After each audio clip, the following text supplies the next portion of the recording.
يواصل الفريق الأول لكرة القدم بنادي الزمالك استعداداته لخوض مباراته القادمة في بطولة الدوري المصري الممتاز، وذلك بعد الفوز على مودرن فيوتشر بهدفين مقابل هدف في الجولة الثالثة من المسابقة. وسيلتقي نادي الزمالك في المباراة القادمة مع فاركو في منافسات الجولة الرابعة لبطولة الدوري المصري يوم الثلاثاء المقبل 26 أغسطس في 9 مساء بتوقيت القاهرة والسعودية، وقطر 10 بتوقيت الإمارات، على استاد السلام. وستذاع المباراة عبر قناة أون تايم سبورت. وخسر فاركو من طلائع الجيش بهدف دون مقابل في الجولة الثالثة لبطولة الدوري المصري قبل مواجهة نادي الزمالك القادمة.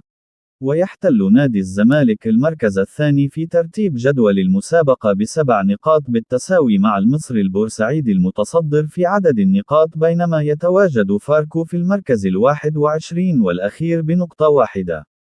وسيختتم نادي الزمالك مباريات شهر أغسطس بمواجهة وادي دجلة بعد مباراة فاركو القادمة، وبعدها ستتوقف بطولة الدوري المصري بسبب فترة التوقف الدولي في أول شهر سبتمبر المقبل.